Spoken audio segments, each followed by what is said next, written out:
A small percentage of the Israeli population, several thousand strong, they are united by religious zealotry and ultranationalism. They oppose Israeli democracy and any peaceful dealings with the Palestinians. If we want to understand Rabbi Kahana, his message was that we need to go to war because, in fact, what will bring our redemption is not prayer. What will bring redemption is war. But today we're going in exactly the opposite direction. Instead of war, there's peace now.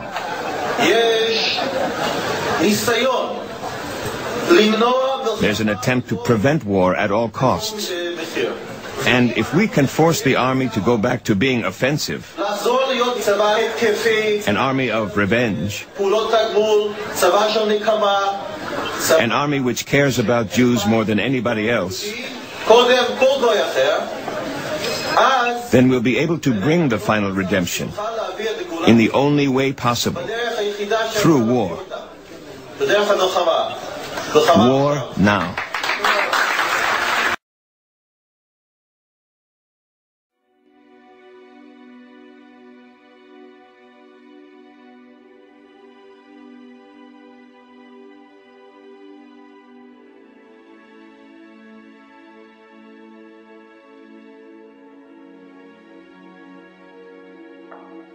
They were a warlike tribe that lived deep in the heart of Asia. And they were so warlike that even the Asiatics drove them out of Asia into Eastern Europe. And to reduce this so you don't get too confused about the history of Eastern Europe, they set up this big Khazar kingdom, 800,000 square miles. Only there was no Russia, there were no other countries, and the Khazar kingdom was the biggest country in all Europe. So big and so powerful that when the other monarchs wanted to go to war, the Khazars would loan them 40,000 soldiers. That's how big and powerful they were. Now, they were phallic worshippers, which is filthy. I don't want to go into the details of that now. It was their religion, the way it was the religion of many other pagans or barbarians elsewhere in the world. Now the king became so disgusted with the degeneracy of his kingdom that he decided to adopt a so-called monotheistic faith, either Christianity, Islam, the Muslim faith, or what is known today as Judaism, really Talmudism. So, like spinning a top, he said, eeny, meeny, miny, mo, and he picked out so-called Judaism. And that became the state religion, and he sent down to the Talmudic schools of Tel Aviv and Surah, and brought up thousands of these rabbis with their teachings, and he opened up synagogues and schools in his kingdom of 800,000 people, 800,000 square miles, and maybe 10 to 20 million people, and they became what we call Jews. There wasn't one of them that ever had an ancestor that ever put a toe in the Holy Land, not alone in Old Testament history, but back to time, the beginning of time.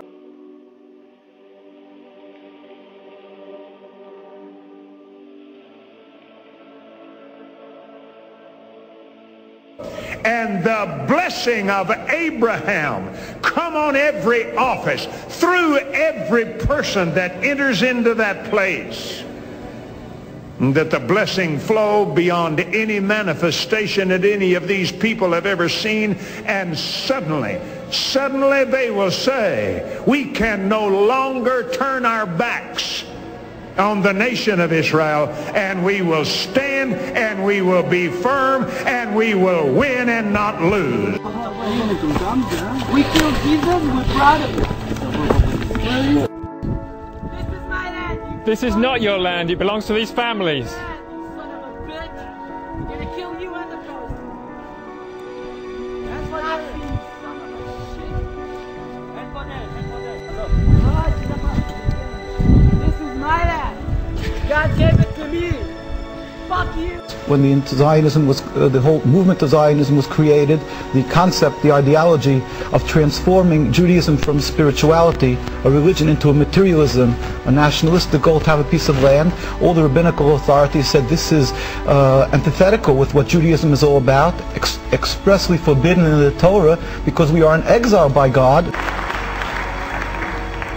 Millions of Christians are holding up the weary arms of Israel's soldiers and giving hope to the tired souls of besieged Israelis. And it wasn't only that Pastor Hagee led them into this camp, but for so many of them it was Pastor Hagee who taught them that their Bible demands they stand with Israel and that their theology requires that they act on this theological belief.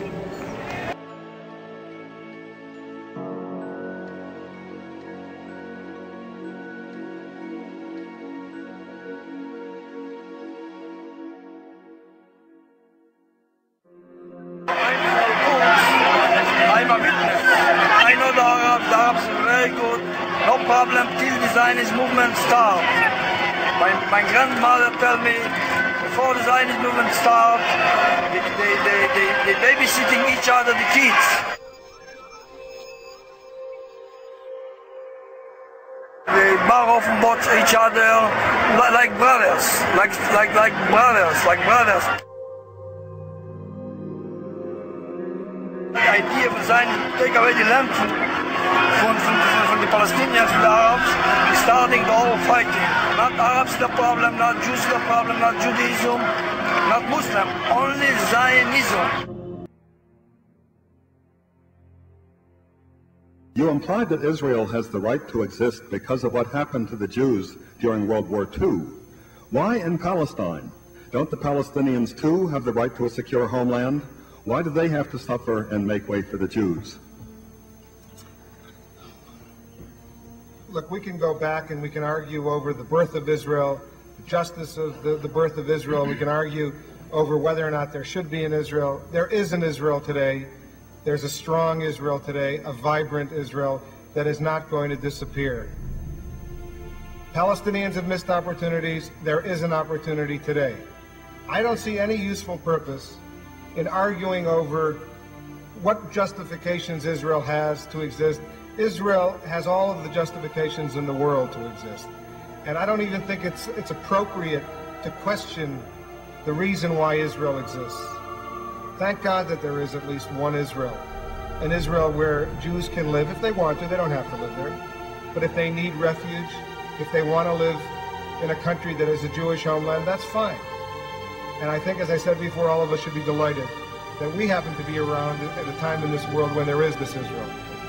To deny Zionism, to reject Zionism, is about as racist an element as you can get. Why should all of these people, Palestinians and others, deserve a homeland if the Jews can't have a homeland?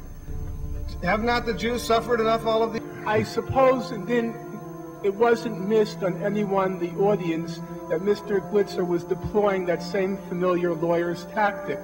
The question that was put to him was, if we accept the legitimacy of the state of Israel, why don't we also accept the legitimacy of a Palestinian state?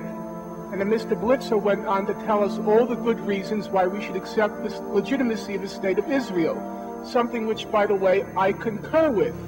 But that still doesn't answer the question. If one does accept the legitimacy of the state of Israel, why doesn't one also accord the same rights to self-determination and statehood to the Palestinians? That was the question, as I understand it, that was put to him.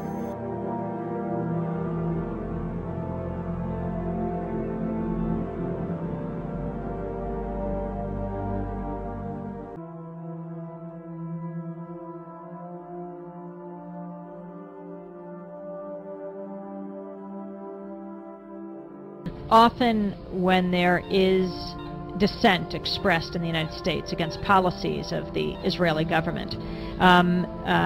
People here are called anti-Semitic. What is your response to that as an Israeli Jew? Well, it's a trick. We always use it. When from Europe somebody is criticizing Israel, then we bring up the Holocaust.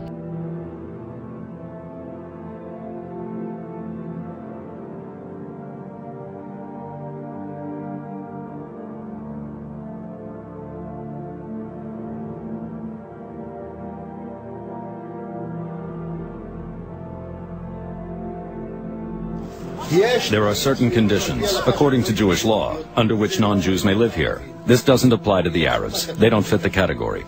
They have to get the hell out. Whoever leaves under his own steam will save his own life. Whoever doesn't will have to pay the price. This is the land of Israel.